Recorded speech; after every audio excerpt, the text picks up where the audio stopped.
this world, as you journey through life, you will probably maybe come across seasons in your life where God entrusts you with a certain authority or even power, maybe by virtue of maybe where you work, by virtue of maybe certain responsibilities that you get, leadership, whether in the family or even maybe in the workplace or even in the marketplace.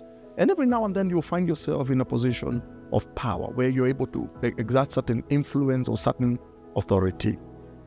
But the big question is this: how am I supposed to use the power that has been entrusted to me? My name is Mwai, and thank you so much for tuning into this video broadcast as we tackle this topic about power. How do I use my power? Am I abusing power? Am I abusing my authority, the authority that God has given to me?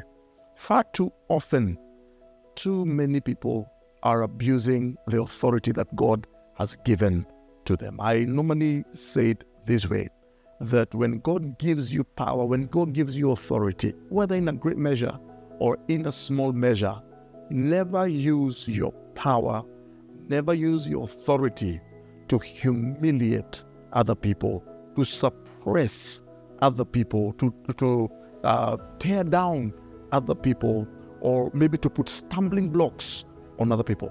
The real use of authority and power is that you and I may be able to lift up other people. That is why God gives us power. That's why God gives us authority.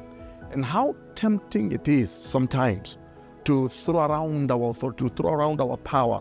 Sometimes it's so tempting to want to feel powerful at the expense of other people. Now, I'm sure that there are many of you maybe who are listening to me.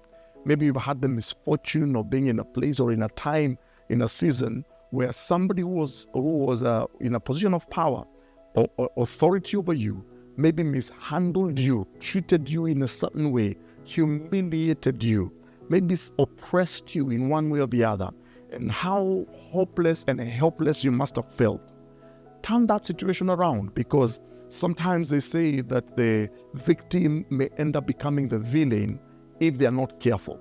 Turn it around, because a season will come, or maybe has even come for you, and now you're the one who is exerting the same power, same authority. Maybe you're in a position of authority at your place of work, maybe in the family, maybe you are a husband today, maybe you're a wife somewhere, maybe in the business area, maybe God has blessed you with material things and you have power. You can make things happen. You can pull down, you can tear down, you can lift up, because you have certain amount of power. I want to encourage you that please use your power to lift up other people, to be a blessing to other people, to open doors for other people, to help other people along the journey of life. Never use your power to oppress, to suppress, or even for your own selfish agenda. Never use that. I normally also say this, that authority and power is like soap. The more you use it, especially for the wrong reasons, the less you have of it.